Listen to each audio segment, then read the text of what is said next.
Having a full-time job can be very stressful. Having a full-time job and a business at the same time, now that can be very overwhelming. In fact, it can be very overwhelming that some tend to quit. And to others, even just the thought of it stops them from starting their own business and pursuing their passion. But let me tell you a story about my manager. She's a senior operations manager in a BPO company and handles more than 600 agents under her. Talk about being stressful, right? But she still took the risk and jumped and started her own business. And now, she's very successful. Here is her story. I started my business in college, no?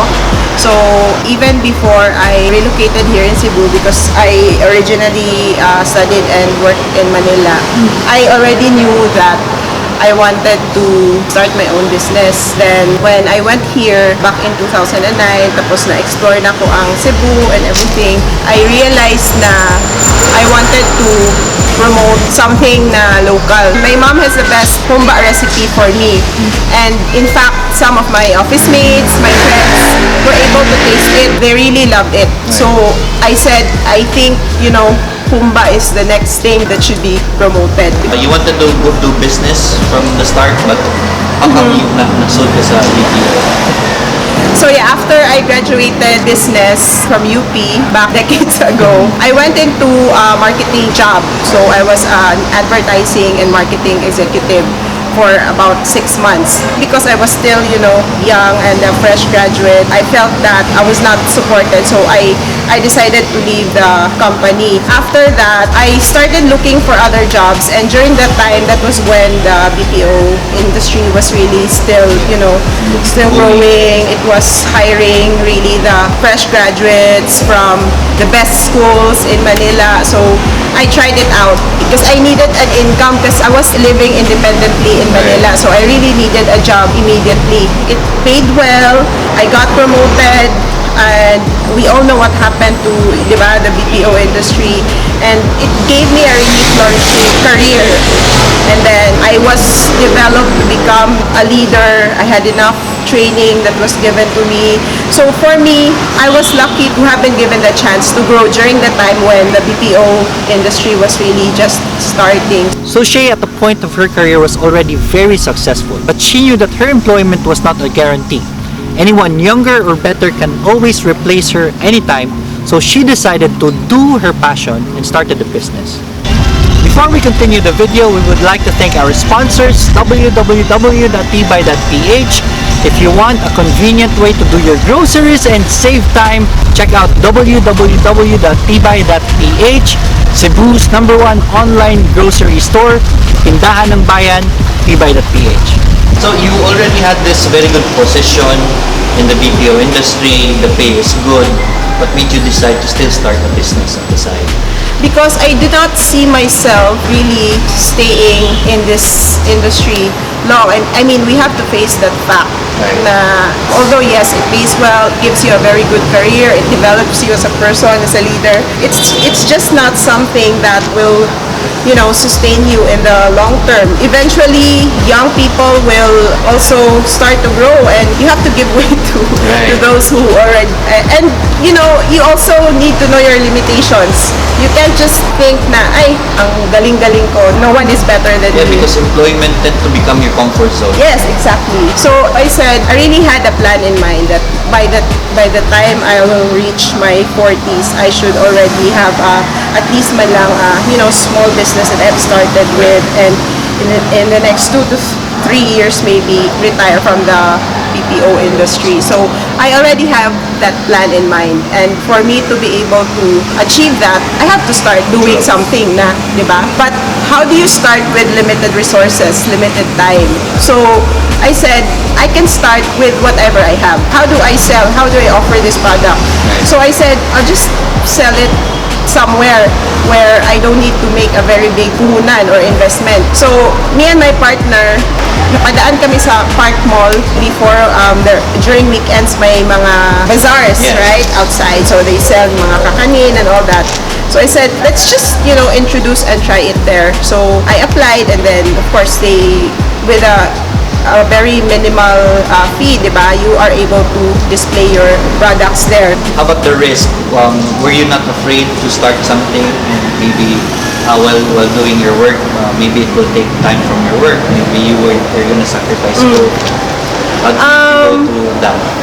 I think no, because I think part of doing something like this where you have a job and then a business on the side, part of the responsibility that you have is to manage your time well.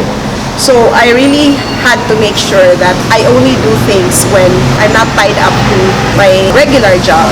And that is why I really just focus on slowly building the business, because I know I don't have the luxury of time that others may have if, let's say, they are full-time. So for me, the risk was, I think, for me, lessened because I was not in a hurry to, make it big and be successful. Kumbaga, kung ano lang yung kaya during that time, that is just what I did. And maybe I was lucky because I had a job, diba, at the same time. Kumbaga, no pressure to get there as soon as possible. At the same time, I had more allowance to, correct mistakes.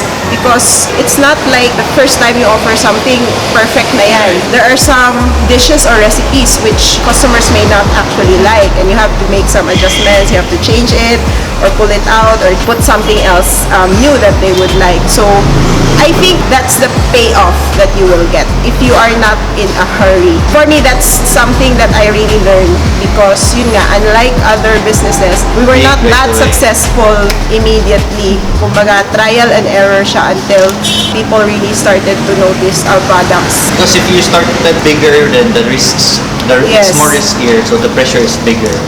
Yeah, so siguro advice for those, planning and then with limited resources, working at the same time. Working at the same time. For me, it's not a hindrance to starting what you want to start with. Kumbaga, if you just want to, let's say, sell something online and you will only be able to sell it on Saturdays, then do that. Because that is what I did. I just started doing it on weekends, and again, what happened, it was really just a chain effect.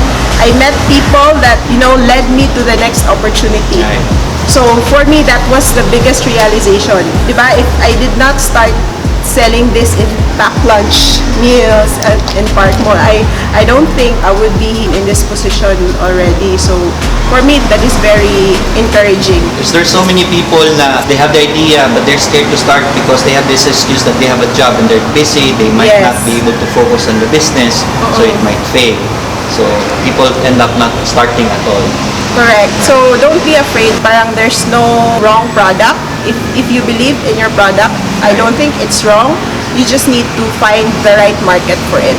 So like diba, for Humba Heaven, not everyone would eat Humba. Oh, yes. And then not everyone would probably like the product, like not the taste everyone of it. knows Humba, yes. right? So, and yun nga, everything you will learn along the way. Parang I didn't have the perfect recipe for it when I started. Every learning that I see every day, I just make sure that I apply it to the business so that, kumbaga, it's always on a forward base. If doing your passion is what will make you happier and much healthier person, then there should be nothing that will stop you from at least parang taking that first small step. How many branches do you have now? So right now we already have 3. So one is in Subo Mercado, second is in Grid here in Talamban, and then our third branch, which is our biggest branch so far, would be the one in Busay. And how many employees do you have? Right now, I employ around 30 employees and we'll be hiring a few more because we are expanding some of our products. So there you have it. Even if you're already in a very good position in your employment, start something for yourself, because employment is never a guarantee. Employment is never a financial security. So start something for yourself. And if you start something, start small and never ever rush success.